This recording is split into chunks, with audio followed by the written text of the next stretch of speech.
আসসালামু আলাইকুম everyone, welcome to my channel. সবাইকে নববর্ষের শুভেচ্ছা। আজকে নববর্ষ উপলক্ষে কি কি রান্না করলাম চলুন দেখে নিই।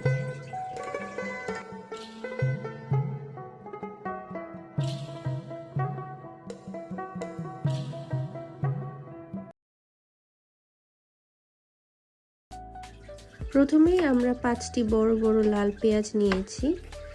পেঁয়াজগুলো ধুয়ে কেটে নেব। কাটার সময় মনে রাখতে হবে পেঁয়াজগুলো যেন খুবই পাতলা করে কাটা হয়। এরপর ভর্তার জন্য কিছু কাঁচামরিচ ও ধনিয়া পাতা কুচি করে নেব। এই পর্যায়ে ভর্তার জন্য প্রয়োজনীয় সবজিগুলো কেটে নিচ্ছি।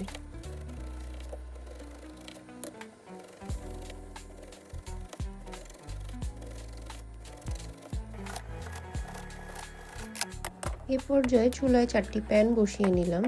প্রথমে একটি প্যানে আলু দিয়ে দিলাম সিদ্ধ হওয়ার জন্য। অন্য প্যানটিতে ডাল সিদ্ধ করতে দিয়ে দিলাম একটু গরম পানি দিয়ে। আর এখন একটি ফ্রাইং প্যানে একটু তেল দিয়ে কিছু বাদাম ভাজতে দিয়ে দিব।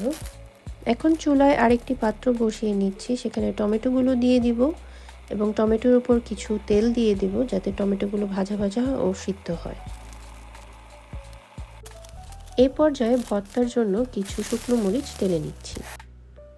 মরিচগুলো ভাজা হয়ে গেলে আলাদা করে রেখে দেব। এখন ওই একই প্যানে কিছু রসুনের কোয়া ভেজে নিব, সাথে কিছু পেঁয়াজ কুচিও ভেজে নিব। এখন কিছু কাঁচামরিচ অ্যাড করে দিব। এই পেঁয়াজ রসুনের মিক্সটা আমরা বাদাম ভর্তা ব্যবহার করব। এখন অন্য একটি পাত্রে কিছু গরুর মাংস ভালোভাবে ধুয়ে নিব। এর মধ্যে এক এক করে আদা রসুন বাটা, এলাচ, দারচিনি, জয়ফল, জয়ত্রী, গোলমরিচ ও গরম মশলার গুঁড়ো দিয়ে একটু গরম পানি দিয়ে সিদ্ধ করতে দিব। এখন আমরা পোলার চাল ও মুগের ডাল দিয়ে একটু ভাকা রান্না করব। প্রথমে একটা হাঁড়িতে একটু তেল নিয়ে নিলাম। এখন এর মধ্যে এক এক করে পেঁয়াজ কুচি, এলাচ, দারচিনি, গোলমরিচ, কালো এলাচ, একটু সামান্য আস্ত জিরা, জয়ত্রী, তেজপাতা, এগুলো সব একে একে দিয়ে একটু মশলাগুলোকে ভেজে নেব।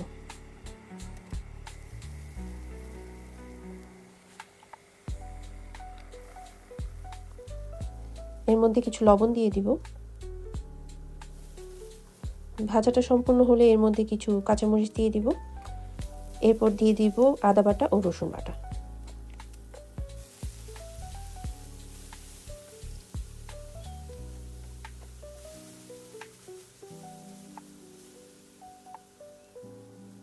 এরপর দিয়ে দিব মুগের ডাল। মুগের ডালটা একটু হালকা ভেজে নিয়ে এর মধ্যে অ্যাড করে দিব পোলাওয়ের চাল। আমি এখানে আধা কাপ ডাল ও 3.5 কাপ চাল নিয়েছিলাম।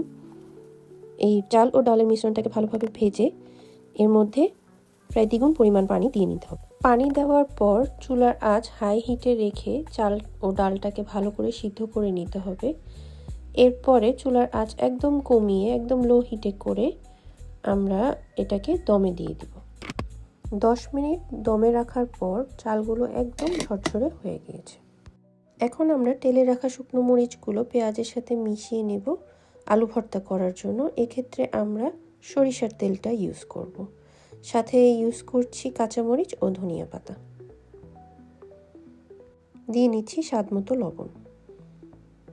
এখন আমরা একটি ব্লেন্ডার জারে আগে থেকে ভেজে নেওয়া পেঁয়াজ, রসুন, শুকনো মরিচ, বাদাম, ধনিয়া পাতা, কাঁচা পেঁয়াজ ও কাঁচা মরিচ দিয়ে সাথে কিছু বিট লবণ দিয়ে দিব এবং সামান্য সরিষার তেল দিয়ে এটাকে ভালো করে ব্লেন্ড করে নিব।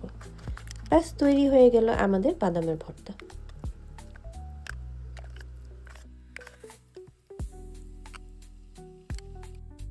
এখন অন্য একটি পাত্রে 4টা শুকনো মরিচ নিয়ে ওর মধ্যে বিট লবণ দিয়ে ভালো করে মেখে নিব। সাথে অ্যাড করে দিব কেটে রাখা পেঁয়াজ। এর মধ্যে দিয়ে দেব একটু লবণ, একটু সরিষার তেল, সাথে দিয়ে দিব ধনিয়া পাতা ও কাঁচামরিচ। এর মধ্যে দিয়ে দিব হচ্ছে আগের থেকে সিদ্ধ করে রাখা মুসুরির ডাল। এরপর এটাকে ভালোভাবে মিশিয়ে তৈরি হয়ে যাবে আমাদের ডাল ভর্তা। আবার ওই একই পাত্রে বিট লবণ ও শুকনো মরিচ ও পেঁয়াজ মেখে সাথে একটু সরিষার তেল দিয়ে ধনিয়া পাতা কাঁচা মরিচ দিয়ে আমরা অ্যাড করে দিব টমেটো। এরপর টমেটোটা ভালোভাবে মাখিয়ে নিলেই তৈরি হয়ে যাবে আমাদের টমেটো ভর্তা। আমি এখানে ইলিশ মাছগুলোকে আগে থেকেই ধুয়ে আঁশ ছাড়িয়ে নিয়েছি। এখন এর মধ্যে একটু লবণ, হলুদ আর কাঁচামরিচ দিয়ে ভালো করে মেখে নেব মাছগুলোকে ভাজার জন্য। এখন একটা প্যানে তেল দিয়ে, সরিষার তেল দিয়ে আমরা ইলিশ মাছগুলোকে ভেজে নেব।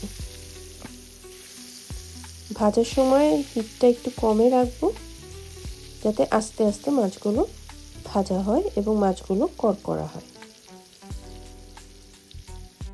এখন আগে থেকে সিদ্ধ করে রাখা গরুর মাংসগুলোকে সরিষার তেলে ভেজে নিব, সাথে গরম মশলা, হলুদ ও মরিচের গুঁড়ো দিয়ে ভালো করে ভেজে নিব। গরুর মাংসগুলোকে আমরা হাত দিয়ে ঝুড়ো করে নিব। এরপর পেঁয়াজ, ধনিয়া পাতা ও শুকনো মরিচের ভর্তায় গরুর মাংসটা অ্যাড করলেই আমাদের গরুর মাংসের ভর্তা তৈরি হয়ে যাবে। সুপ্রিয় দর্শক মণ্ডলী, এই ছিল আমার পয়লা বৈশাখের আয়োজন। আপনাদের আমার ভর্তার রেসিপিগুলো কেমন লেগেছে তা জানাবেন। পরবর্তী ভিডিওতে হাজির হব অন্য কোনো রেসিপি নিয়ে। ততক্ষণ পর্যন্ত ভালো থাকবেন, সুস্থ থাকবেন। সবাইকে আল্লাহ হাফেজ ও ধন্যবাদ।